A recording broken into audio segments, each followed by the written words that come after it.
Hi, everybody. Welcome to Stop Being Sold, a community of informed consumers who are sick and tired of being sold financial products that they don't understand or need. So if you are tired of being a transaction, go ahead and hit that subscribe button and also the notification bell so you never miss another video from us. How are you today, Brian? Hey, Michelle, I'm doing great. How about yourself? Fantastic. Thank you for asking. So today's topic is pretty important, especially for first-time home buyers. We're going to be talking about the best savings vehicles for saving a down payment, right? As you know, home prices continue to rise, and the amount of that down payment continues to get bigger and bigger.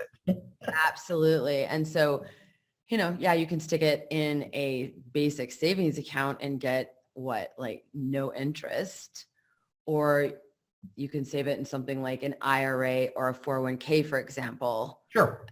And actually not only see growth from that, but then, it makes more sense to keep it in there. So what do you think is a better savings vehicle for first-time home buyers for that down payment? Is it a 401k or is it an IRA? That's a question that, Michelle, is a question I get all the time. Can I take from my 401k? Can I take from IRAs? Which one should I take from for this? And a best way to answer that is first, let's go through the guidelines of what IRS allows you to do for a first-time home purchase, right? They consider you a first-time home buyer if you haven't owned a home in the last 2 years, first off. Interesting. Okay. And second, you're allowed a single one-time $10,000 withdrawal from your IRAs, your 401ks, your workplace retirement accounts, your pension account, whatever that may be, without the normal 10% pre-59.5 penalty. You still got to pay taxes on the funds because they were never taxed prior, right? Sure. Okay. But you got to remember, this is a once in a lifetime exception of being able to take out that $10,000 without the penalty. Okay, so let me ask you a question. So let's just say that I 5 years ago used my once in a lifetime exception, and I was able to, I had an IRA and pulled out 10,000 from it without the normal 10%, right, penalty, because I'm not yet 15 and a half. What happens if, let's just say in a year from now, I get married? Can I use that? Can you use it again because you're filing jointly, or how does that work? Yes, vaguely. And here's what I mean. If your new husband has not used his one-time personal exception, then he can do that if you're filing together jointly. Understood. Okay. So it really is, it doesn't matter if you get married or not. It's I can't do it twice. You can't do it twice in your lifetime. So unless God forbid, a bill actually passes Congress and they change the rules. Right. So as of now, no. All right. So those IS rules are somewhat vague. Are they meant to be, or? Yes. Yeah, there's so many ways around it, and it's different, but it is a vague requirement. But the 2 years standard is just what you need to remember. I teach this all the time in workshops that we do, first-time home buyer seminars, and I get invited in for that. So.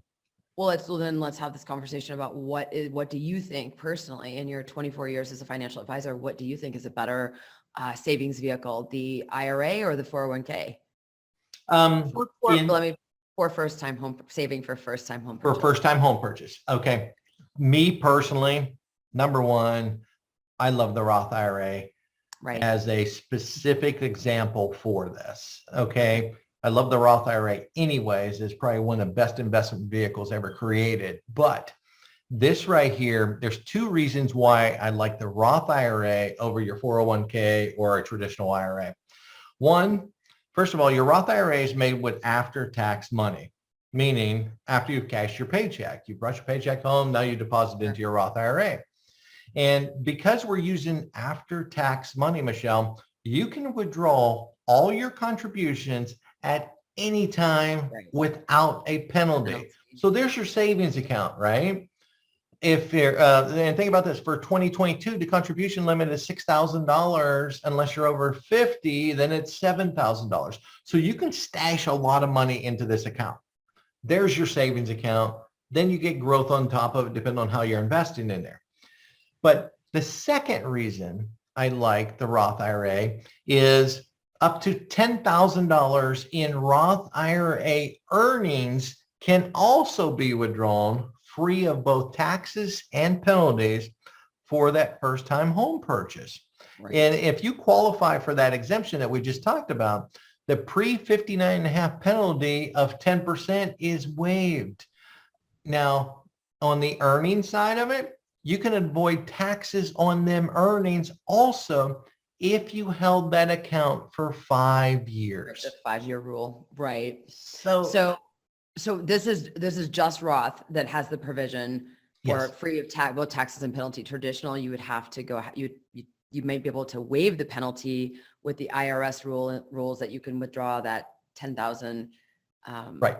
You know, taking off that normal 10% penalty, but you will have to pay tax. However, on the Roth, you won't. Right. And the fact that for 5 years. the contribution, so you get a double benefit of using a Roth IRA because you get to take all your contributions out. And so let's break this down. Here's an example. This is a case that we just worked on. Let's say a client put in $5,000 in contributions every year for 5 years. So they have deposited $25,000 over that 5-year period. And the account had earned $10,000. So let's just keep it simple. It's now worth $35,000. Sure. According to the guidelines that we just spoke about, you can take out your $25,000 in contributions whenever you want with no restrictions, right? You can then take out the $10,000 in earnings as a first-time home buyer exception, pay no taxes on the gains or a 10% penalty since you held that account for 5 years. You can't do that in any other account. Got it. Well, yeah, absolutely. That's a deal breaker right there. Why would you pull out of a 401k when if you had a Roth, you could take out a lot more and avoid those penalties and taxes. Right. Yeah. There's why I like the Roth IRA as the best choice personally for me, because you can really accelerate your contributions for 5 years. And if you got that time frame, 5 years from now, I'm buying a new home, 5 years, let's plan for it. And you start sinking in that money into that Roth IRA. And you've got the interest in there that you're earning on that 5-year period. Sure. Use that one-time exception, take out your contributions. You now have enough. And you may not even have to take out the earnings. Maybe you only have to take out the contributions and leave the rest alone. And now you pay absolutely nothing. So, there's a lot of options. And with the Roth IRA, if you take that out, you don't have to put it back. It's not like a loan.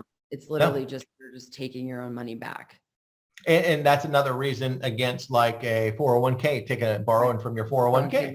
Right. So this is a lot better for the consumer, especially if you're going to fund for 5 years into this account. Okay, awesome. So we're going to put a video below. It's called Roth IRA Explained. And we really do a deep dive into, everything Roth IRA. So I do advise you to check that out. If you've made it this far in the video, do watch that. It'll help really just you can understand a lot more about how they're used, what you can do with them, etc. So my number one savings vehicle for retirement.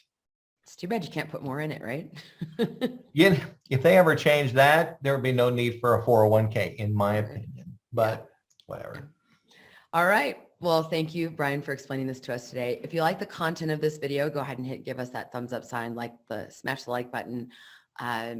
Helps us grow our channel. And also we then know that you're liking the content of these videos. And if you have questions, please leave them below. We try to answer every question that comes through, and sometimes we even make videos on them. So please do that. All right. Thanks, Brian. Thanks, everyone. Have a great day.